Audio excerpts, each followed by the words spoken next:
Hello guys, assalamualaikum warahmatullahi taala wabarakatuh. Perkenalkan, nama saya Prima Gunawan. Di sini saya akan menjelaskan tentang pengaruh agama dan kebudayaan oleh agama Hindu, Buddha, dan Islam di Indonesia.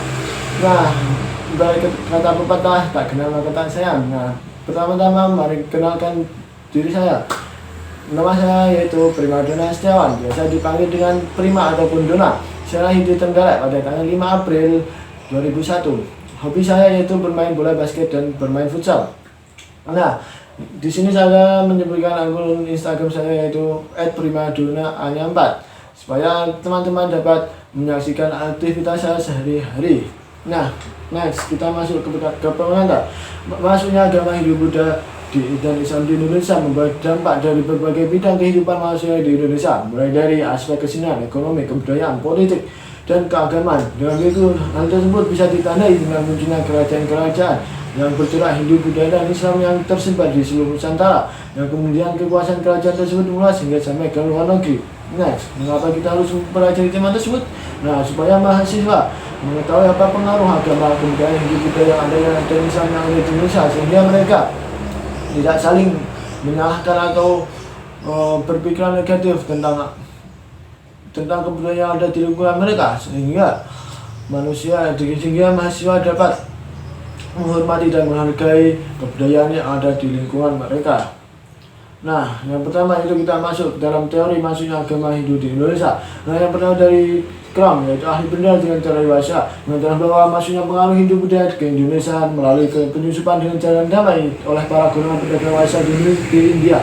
Nah, yang kedua yaitu Mukherjee, ahli India pada tahun 1992, menyatakan bahwa masuknya agama Hindu Buddha di Indonesia dibawa oleh pedagang di India dengan armada Indonesia yang saat itu kapal. Setelah sampai di Jawa, mereka membuat koloni dan membangun kota-kota dan tempat memajukan usahanya. Kota yang berlangsung sangat lama, maka terjadilah penyebaran agama Hindu Buddha di Indonesia. Yang ketiganya itu Mods dan Bons dari ahli Belanda menyatakan bahwa kaum Ksatria sangat berpengaruh besar terhadap penyebaran agama Hindu Buddha di Indonesia, yang dibawa oleh para rohaniwan Hindu Buddha ke Indonesia. Dan yang keempat yaitu data peninggalan sejarah. Data penyebaran agama Hindu Buddha dari India ke Indonesia ditemukan pada prasasti di Jawa dan lontar-lontar di Bali, yang menyatakan bahwa Aris Agastya menyebarkan agama Hindu Buddha di Indonesia melalui Sungai Gangga, Yamuna, India Selatan, dan di India Belakang. Oleh karena itu, jasa Aris Agastya dalam penyebaran agama Hindu Buddha begitu besar. Nah, next yaitu pengaruh agama Hindu Buddha. Pengaruh agama Hindu Buddha jelas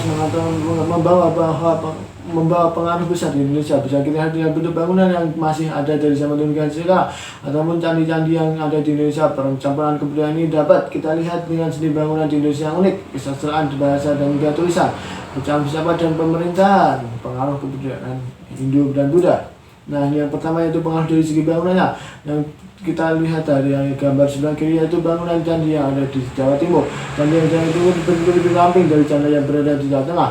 Nah, mengarah hasilnya itu dari pintu candi penida terdapat semudah kalimat karya di Jawa Tengah. Puncak candinya pun berbentuk kubus, dan apabila candi di Jawa Tengah terbuat dari batu andesit, maka candi di Jawa Timur terbuat dari batu bata, dan lima candi ini menghadap ke arah barat. Dan yang ketiga yang sebelah kanan yaitu candi yang berada di Jawa Tengah. Candi ada di Jawa Tengah berbentuk tumbun dengan adanya kalamakala atau wajah raksasa yang ada di atas pintu gerbang masuk candi. Nah, puncak candinya pun berbentuk stupa. Nah, material yang digunakan yaitu batu andesit. Kebenangan candi di Jawa Tengah menghadap ke arah timur. Nah, yang kedua berpengaruh dari segi bahasa juga, karena datangnya agama Hindu Buddha di Indonesia membuat masyarakat mengenal budaya tulis. Tulisan membuat dari satu bahasa menggunakan huruf Sanskerta dan huruf Pallawa. Nah, yang next yang ketiga yaitu pengaruh dari segi kesastraan. Dalam perkembangan zaman manusia pasti akan menciptakan sebuah karya tulis yang mengandung kesastraan, karena zaman yang berkembang pula, karena sastra pun berkembang pesat. Dahulu orang menyebutkan karya sastra dalam bentuk syair yang digunakan untuk mengapresiasi dirinya ataupun beri semangat pada orang yang sedang berjuang. Yang keempat yaitu pengaruh kepercayaan atau filsafat. Pada sebelum agama Hindu dan Buddha terdapat kepercayaan yaitu dengan aliran animisme dan dinamisme. Nah, setelah munculnya agama Hindu Buddha yang ada di Indonesia, maka masyarakat mulai menyembah kepada para dewa yang meyakini bahwa dewa itu yang mengatur kehidupan mereka. Next, yang kelima yaitu pengaruh dalam sistem pemerintahan. Sebelum agama Hindu-Buddha masuk ke Indonesia, sistem pemerintahan bercorak kesukuan. Nah, setelah masuknya agama Hindu-Buddha ke Indonesia, maka sistem pemerintahan yang ada di Indonesia itu berubah menjadi sistem monarki yang tingkatannya jelas. Sistem pemerintahan ini menjadikan seorang raja yang dipilih dari keturunan dinasti yang berkuasa, lalu dikukuhkan oleh para brahmana yang ada pada saat itu. Nah, yang seterusnya yaitu pengaruh agama dan kebudayaan Islam di Indonesia. Majunya agama dan kebudayaan Islam di Indonesia menimbulkan pengaruh yang sangat besar terhadap kehidupan masyarakat di Indonesia. Kebudayaan agama Islam dengan kebudayaan lokal sangat berpadu, menghasilkan akulturasi dalam berbagai bidang Indonesia. Pengaruh dari kebudayaan Islam dan pada masyarakat Indonesia nampak pada berbagai bidang. Yang pertama yaitu pengaruh bidang politik. Dalam bidang politik tampak masuknya kerajaan Islam, yaitu kerajaan-kerajaan yang berjumlah Hindu-Buddha mulai runtuh dan perannya digantikan oleh kerajaan-kerajaan yang berjumlah Islam. Seperti yang terdapat dalam gambar yaitu di sebelah kiri yaitu kerajaan Demak dan sebelah kanan yaitu kerajaan Samudra Pasai. Nah, next yang kedua yaitu pengaruh dalam bidang sosial dan bahasa. Salah satu pengaruh dalam bidang sosial dan bahasa itu dengan banyaknya bahasa serapan dari kosakata bahasa Arab.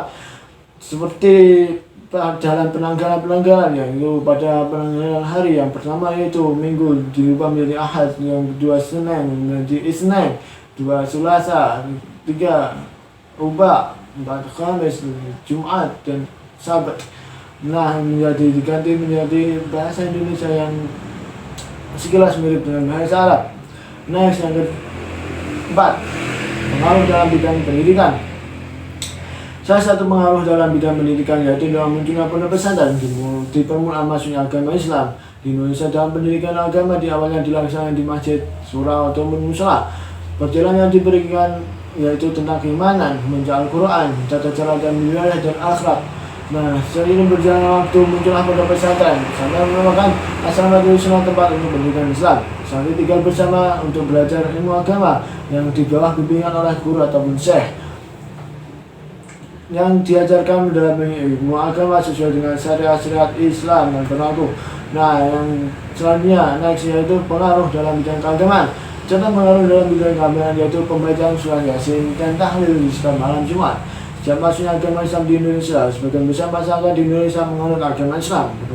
Meskipun itu bukan berarti bahwa Indonesia adalah negara Islam, bukan. Masyarakat masih ada yang berpegang teguh dalam keyakinan Hindu-Buddha atau penganut kepercayaan roh halus. Hingga saat ini sebagian masyarakat Indonesia sebagian besar yaitu beragama Islam.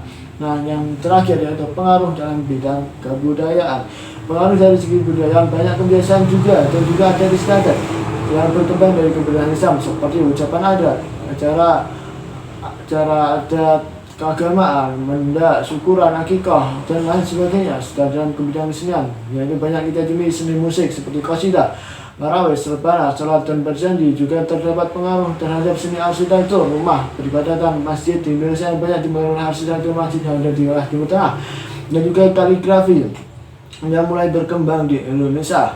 Nah, demikian yang saya dapat sampaikan pada kesempatan kali ini. Apabila ada kurang lebihnya mohon dimaafkan. Apabila ada pertanyaan bisa ditulis di kolom komentar di bawah.